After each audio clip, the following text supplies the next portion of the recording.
Alright, so today I want to introduce you to the Pistavi ball python. The Pistavi actually consists of two genes, the Pastel and the Mojave. When you actually combine those two genes together, you get a pretty dark background with pretty bright highlights, a really high contrast snake, and it really shines when you start mixing in other genes into the Pistavi, especially if you work in some dark morphs. If you work in dark morphs into the Pistavi, essentially what you get is you get a really dark background with a really bright and high contrast. You get some really impressive kind of the dark side of the flashy snakes. So today I want to jump over the internet and I want to show you the potential of the Pistavi ball python. Alright, so I'm going to jump over here on Morphmarket.com and I want to start with the two genes that make up the Pistavi. And the first one I want to show you is the Pastel. This is what one version of the Pastel looks like. It can be really bright and flashy like this snake. Sometimes the Pastels can be pretty browned out. It really depends on the version of Pastel that you have. And kind of the interesting thing about Pastels is usually just as a standalone morph, most Pastels will really brown out as they age. So you can actually buy a really bright flashy hatchling and then 2 years later you're like, what happened to my Pastel? Essentially it turns into like a brownish yellow snake in most cases. As a matter of fact, I have some Pastels that almost look more brown than yellow. Pretty amazing. Although you can actually take Pastel and mix it in with certain genes to really keep the brightness as it ages. You can actually mix Pastel with like Fire or Orange Dream or some of the brightening genes like that, or Yellow Belly makes for some really impressive combos. Or you can mix it in with Desert Ghost, which is a recessive combination. The Pastel Desert Ghost really keeps the brightness as it ages and matures. And here is another gene in the Pistavi, and that is the Mojave. And kind of the tricky thing about the Mojave is the Mojave is actually in the blue-eyed leucistic complex. So if you breed it with another gene in the blue-eyed leucistic, a lot of times you'll get a white snake, and sometimes you'll get kind of a purplish colored snake depending on what you breed it with. So if you actually take Mojave and you breed it with a Phantom, you'll get the Mojave Phantom, which is known as the Purple Passion, which is kind of a lavender purplish colored snake. And you can also breed the Mojave with a Mystic and get the Mystic Potion. And then sometimes, you know, in the case of certain genes like the Bamboo, you can make a Mojave Bamboo, which is a completely stark white snake with bright blue eyes. Really depends on which genes you breed it with.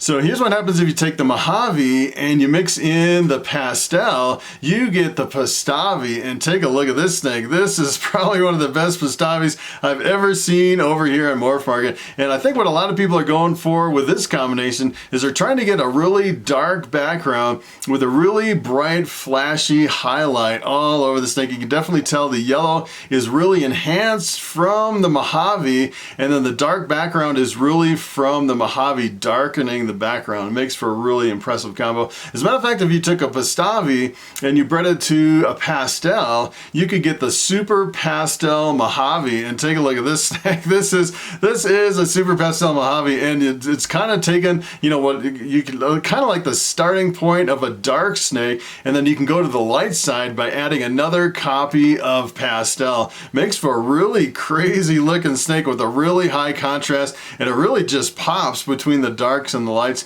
And you can definitely see with the Super Pastel, it's really lightening the background. You usually see that with a lot of Super Pastel combos. And usually with the Super Pastel, you get a really light head in addition to a lighter background. Makes for a really crazy combo. And usually with the Super Pastel, sometimes they can be even more like a pattern scrambled up more than this. It really reduces the pattern even more than just one copy of the Pastel.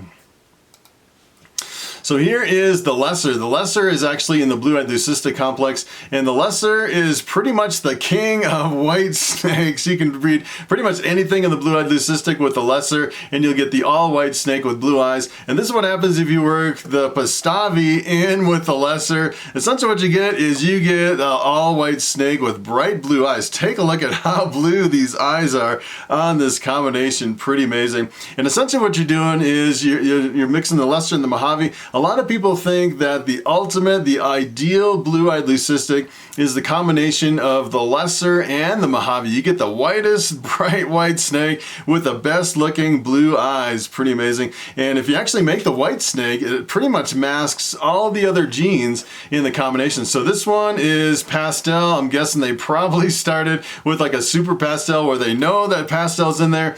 And this is also possible calico. And a lot of these white snakes over here, they could be like a possible 5 or 6 other genes, and it pretty much masks all the other genes in the combination, and you're left with an all white snake. Pretty impressive combination.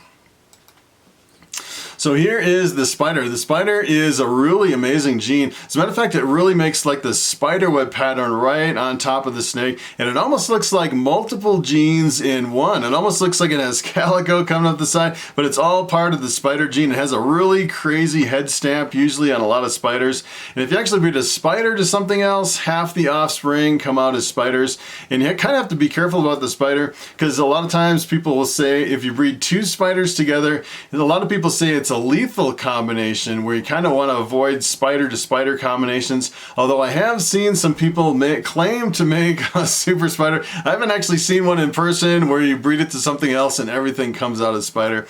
But here's what happens if you work spider into the Pastave. Take a look at this crazy snake. This is kind of an interesting anomaly between the Mojave and the spider. And it's one of the few genes that you can work with spider that really reduces the spider pattern. In a lot of combos with the Mojave and the spider combo, a lot of times you can't even tell that spider is in the mix. It really reduces the spider pattern. It makes for a really interesting combo.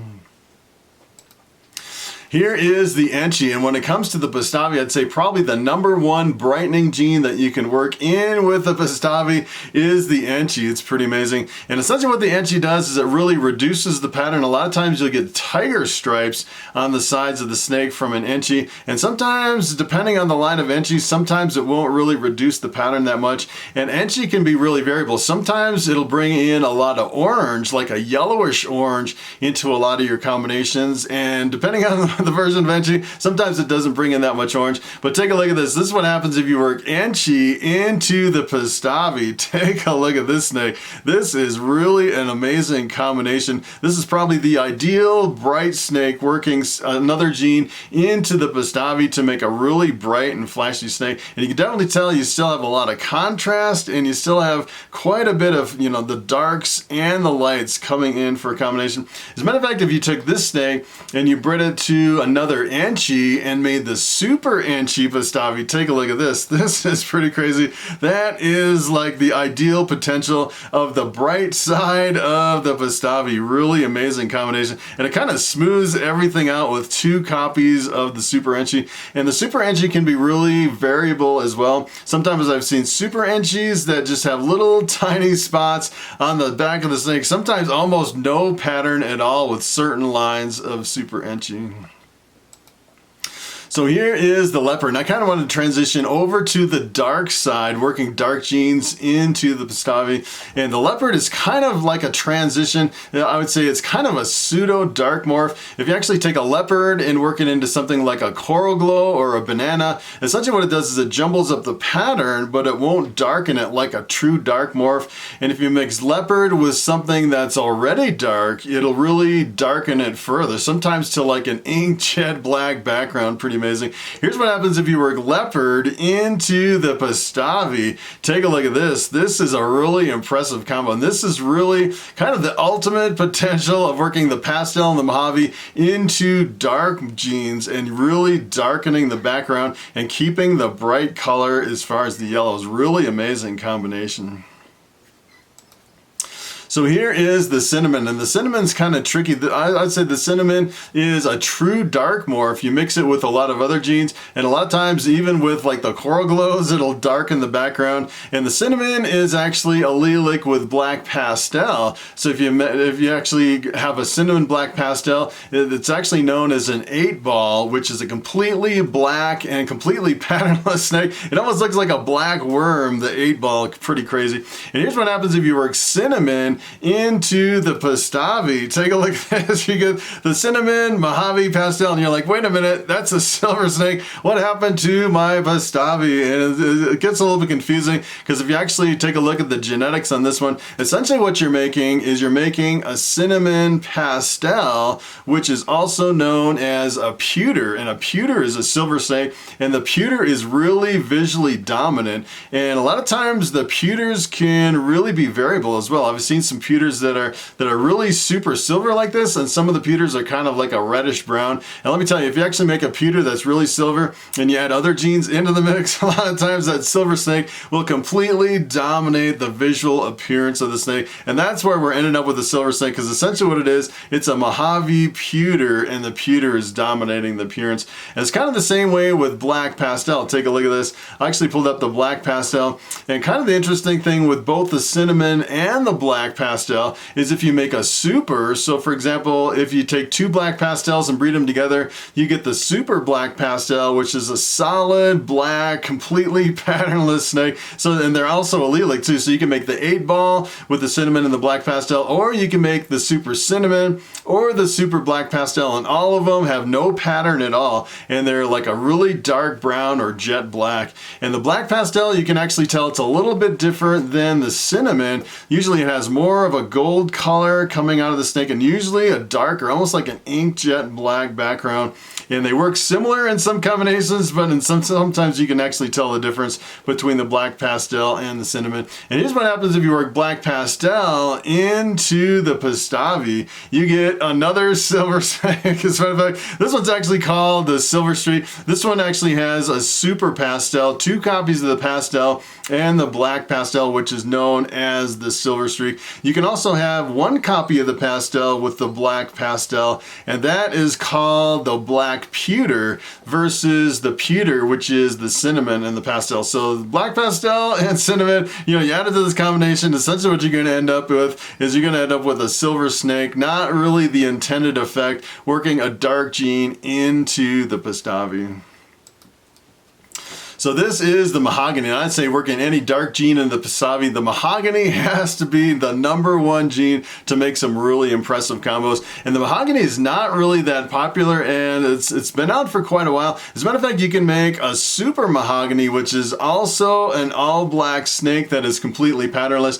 And kind of the cool thing about the super Mahogany, which is also known as the Suma, is it doesn't really have any genetic defects. If you make the super cinnamon or the super black pastel, it can be prone to kinking in the spine to a lesser degree, maybe a little bit more of a degree of duck billing, where you get kind of a flattened out mouth. Doesn't really affect the snake with the duck bill. Some people kind of like the duck bills, but you'll notice on a lot of your super cinnamons and your super black pastels, sometimes the mouth is a little bit flatter and widened out a little bit more than kind of the regular head on your ball python. And you really don't get those genetic anomalies when you're working the Mahogany into the super Mahogany. So if you're actually looking for a completely black patternless snake, like the ideal combination, I'd probably go for the super Mahogany, although the super Mahoganys are still pretty expensive. You can actually pick up Mahoganys pretty inexpensive, but the supers, for some reason, they're not really readily available, and they're still pretty expensive.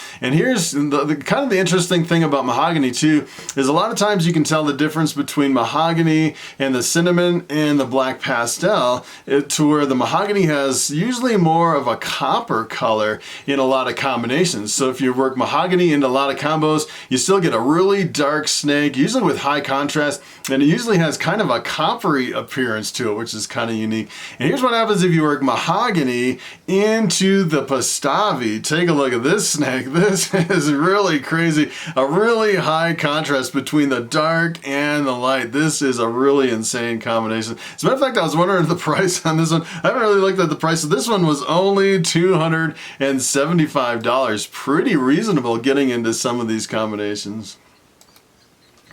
So here is the Blackhead, and the Blackhead I would consider to be kind of the king of the dark morphs. I'd say most of the times when you work Blackhead into a lot of combos, it darkens the background more than a lot of other genes, but in this particular instance, the Blackhead doesn't darken it quite as much as the Mahogany. Sometimes you can kind of get exceptions here and there, but I'd say as far as the darkest of all the dark morphs, usually the Blackhead is the king. You can actually make a super Blackhead, and it's not a completely patternless snake. It's really dark. dark, but you can actually see some pattern coming through the Super Blackhead. And here's what happens if you work Blackhead into the Pastave. Take a look at this. You get kind of an interesting combination. As a matter of fact, I was expecting that this would be a little bit darker than it actually is, and I think what's really going on here is the pastel is really working to kind of counteract the Blackhead to where it's not making it quite as dark as when you mix it with the Mahogany. The Mahogany was pretty impressive. So here's the last one I want to show you. This is another dark morph. This is the GHI, stands for gotta have it. You definitely gotta have the GHI gene. The GHI really scrambles up the pattern in a lot of cases, and the GHI really darkens a lot of combos. If you actually work GHI into banana, you'll definitely see an influence of the GHI darkening the banana, as well as a lot of other genes. So here's what happens if you work GHI into the Pastave. Take a look at this crazy snake, and this is really one of the most dramatic combinations. As a matter of fact, essentially what's going on here is you're getting a Mojave GHI, which is essentially, in a lot of cases, it's a really black snake with a really bright line right down the top. And then you're adding pastel, and I'm thinking the pastel is lightening, making the stripe on the back a little bit brighter, but sometimes pastel kind of fades out the size of the Mojave GHI. As a matter of fact, the Mojave GHIs are pretty in high demand. This one, let's see, this one's sold for $425. That is a pretty amazing combination. All right, so it is time for the question of the day. And Chris Godfrey asks, can I breed a larger male ball python with a smaller female? And that is a very good question. As a matter of fact, I've kind of heard through the grapevine that larger males can kind of be lazy when it comes to breeding. As a matter of fact, the snake around my neck here, this is Bobby, my bamboo ball python. He is really super big, probably the biggest male that I've ever seen. Look at how big he is, 7 years old. And as a matter of fact, if I was to breed Bobby to a female, I haven't bred him for a couple of years, but if I used him as a breeder, I'm guessing he'd probably be kind of stubborn as a breeder. And I've actually seen some people kind of doing some tricks to get the bigger males to breed the females. A lot of people, what they'll do is they'll put two males together, and sometimes they'll put two males and a female together just for a minute or two and let them spar a little bit, kind of stir things up, and then they'll pull out the male that they don't want to breed, and a lot of times that'll stimulate the bigger males to breed the smaller females. And I've actually seen some people use sheds from other males and kind of throw it in the tub with an older male and female pair, trying to pair them up. And I've kind of done completely the opposite with the sizes of the snake. I've actually used really small males and really big females. As a matter of fact, one year I actually took a 400-gram male, which is below the minimum size of 500 grams, and I put it on top of my 5,000-gram females. I thought, no way these snakes are going to breed. It was like putting a worm of a snake on top of this really big monster female. And believe it or not, she actually went and laid some eggs. It was pretty amazing. I couldn't believe it. It's pretty incredible that a really small male can breed a really big female. So that is pretty much it. Thanks for watching, and I will see you in the next video.